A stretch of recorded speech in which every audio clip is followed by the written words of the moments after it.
Satu benda yang buruk bila kita lalui antaranya adalah bila kita kena compare dengan orang lain. Dan lagi teruknya rasa bila kita kena compare tu dengan orang yang kita sayang, orang yang related, berkait dengan kita. Contohnya kena compare dengan siblings, dengan parents ataupun dengan kawan-kawan. Ibaratnya kita ni dijatuhkan, diremehkan, rasa direndahkan. Lebih-lebih lagi dibandingkan weakness kita dengan strength yang ada dekat orang lain tu. Kita akan rasa annoying tau bila kita deal dengan orang-orang macam ni. Tapi dalam hidup ni kita tak boleh nak elak risiko. Maksudnya macam kita tak boleh 24 jam tutup mulut orang. Lagi-lagi manusia yang kita gelar sebagai strangers. Kadang-kadang orang kutuk kita, orang tercompare consciously, sengaja ataupun unconsciously kan. Dan risiko ni kita tak boleh nak elak 24 jam sebab kita tak boleh tutup mulut dia orang. At the same time kita sakit tau.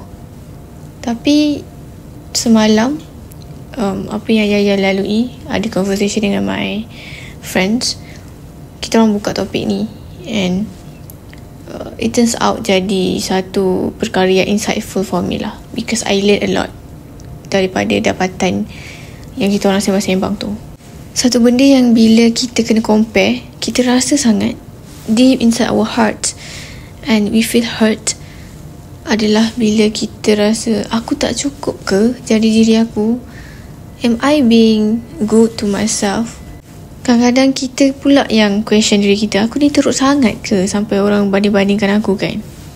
But my friends adalah bagi tips macam nak deal dengan orang yang toxic, mulut puaka ataupun kita kena compare dengan orang lain ni adalah untuk kita sendiri tahu cara respon terbaik terhadap orang-orang macam ni. Instead of kita avoiding, kita ghosting orang macam ni, kita cut off.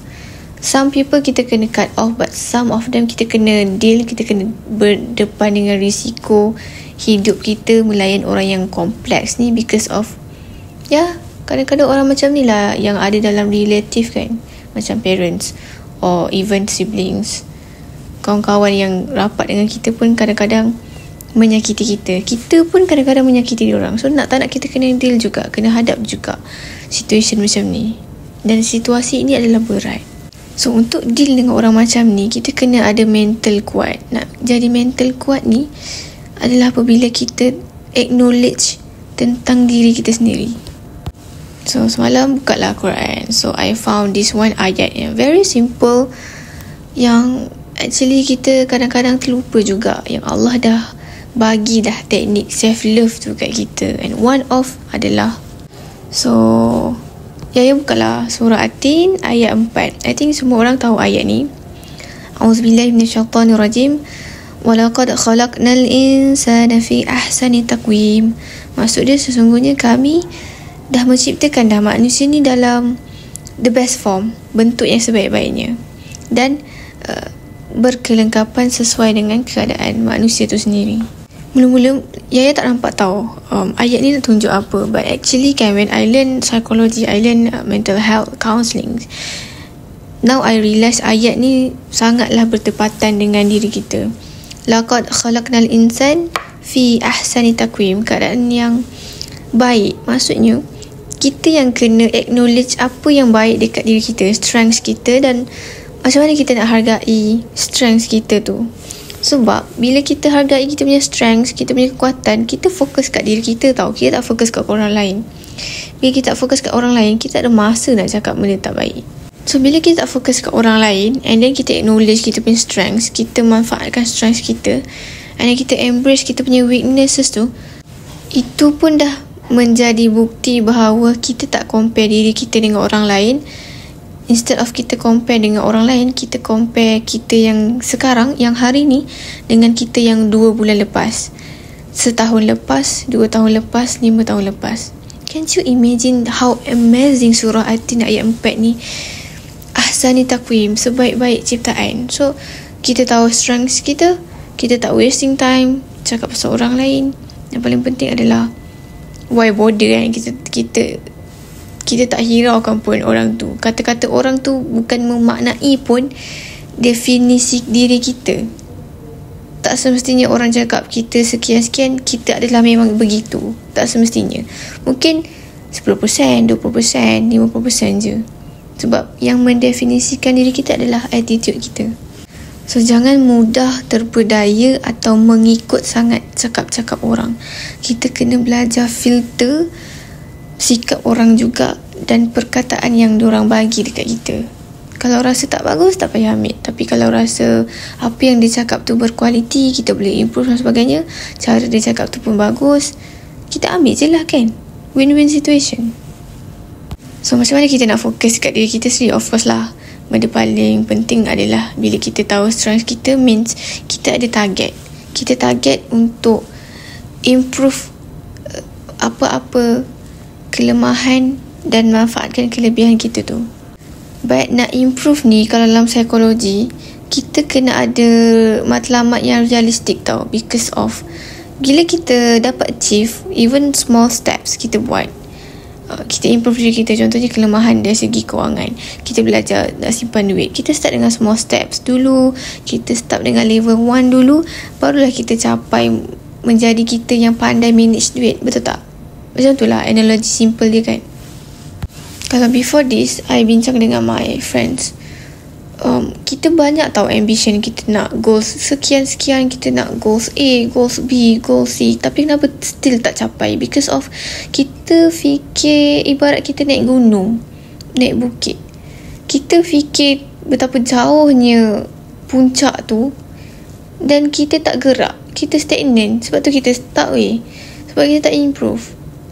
But kalau kita ada goal semata-mata tu realistik, okay, aku nak panjat gunung ni, dekat puncak tu itulah tujuan aku.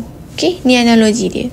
So what we need to do is fikirkan cara untuk kita fokus mendaki tu.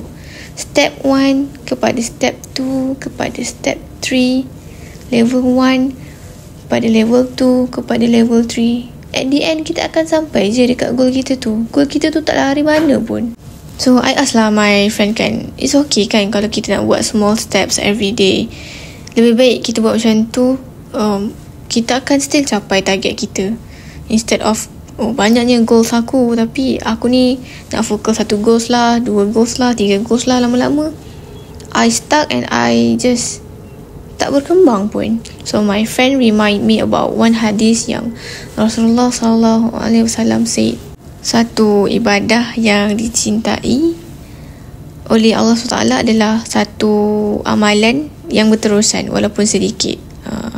Riwayat dia daripada Bukhari dengan Muslim lah. Kalau kita tahu Bukhari dengan Muslim ni confirm hadis sahih kan. So hadis ni macam buatkan Yaya rasa macam wow, amazed ni agama aku ni. Macam kita nak improve, and actually Rasulullah dah ajar kita dah cara kita nak improve diri kita. Kita buat small steps every day. Yang penting continuously buat. Even though sikit-sikit, at last sampai juga.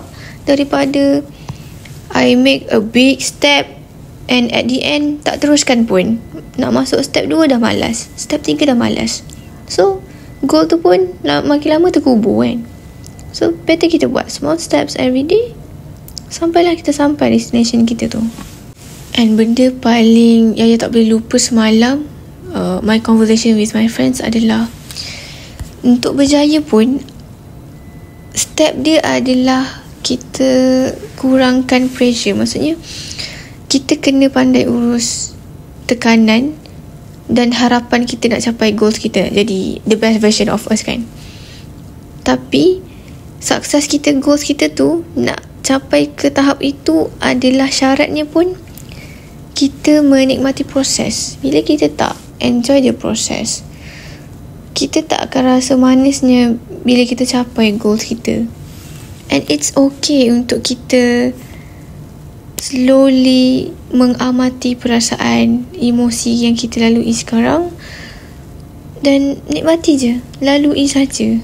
Kadang-kadang kita overthink sampai kita pressure diri kita, dan bukan tentang, kadang-kadang isu tu bukan tentang kita tau, Tapi memang Allah nak uji bagi situation macam tu. So macam mana kita nak handle situation tu? Itu je sebenarnya. And you know what, Yaya, Alhamdulillah bersyukur sangat-sangat sebab dapat conversation ni dengan my friends semalam. I learn a lot lah from the lessons and conversation kita orang tu. I learn to be more grateful yang Allah dah bagi kita masing-masing ada strengths, ada weaknesses, and it's okay to embrace kita punya weakness instead of kita avoid, instead of kita rasa tak guna, rasa macam kita ni teruk. Lebih baik kita fokus dengan strengths yang kita ada supaya weakness kita tu pun kita boleh improve sekali. So instead of I kejar big things yang at the end sebenarnya adalah bersifat fata morgana je, kejar-kejar tak dapat, lebih baik I enjoy small things. I happy tiap-tiap bulan I capai my targets, dan at the end goals tu pun tercapai. Betul lah kata-kata orang cakap, jangan kejar sempurna, kejar untuk jadi berguna untuk diri sendiri, untuk orang lain, jadi bermanfaat. Itu yang penting.